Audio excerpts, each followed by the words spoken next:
I think the more we desire God, the more our desires always match up with His. And that's not something that you can quantify or know exactly when that's the case. But what I want to tell people all the time is cultivate a relationship with Jesus, want the mind of Christ, desire for His will to be done, and your desires are going to come in line. You can actually, I think, trust yourself more and more the more you really love and desire God's will.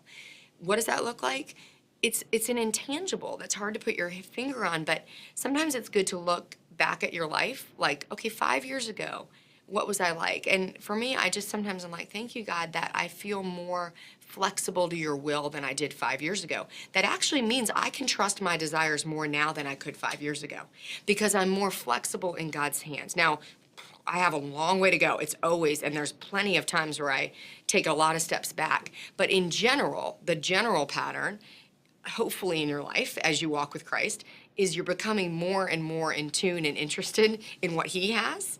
And you become grieved that you would want something that He wouldn't want. Now, sometimes the way you get sad about that is by going ahead and doing it. Like, sometimes the only way for us to figure out if it's not God's call is when we start doing it. And it just, things don't come together and fall into place.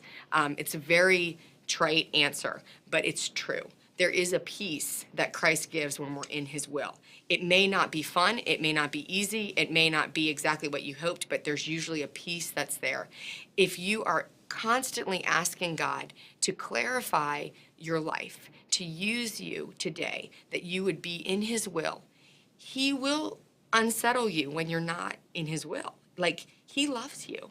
You can trust Him. He's not going to forget about you for like years and years and let you just go nuts. I mean, if you're interested in Him, He is interested in you. Like, He will unsettle you and move you in the right place.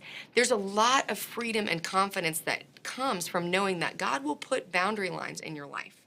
You will have limits, and when you hit them, if you are surrendered to His will and interested in hearing from Him and making space to hear from Him, you'll hit Him.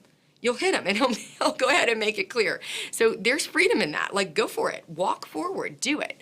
See where it leads, and trust that God will correct your course as needed as you go.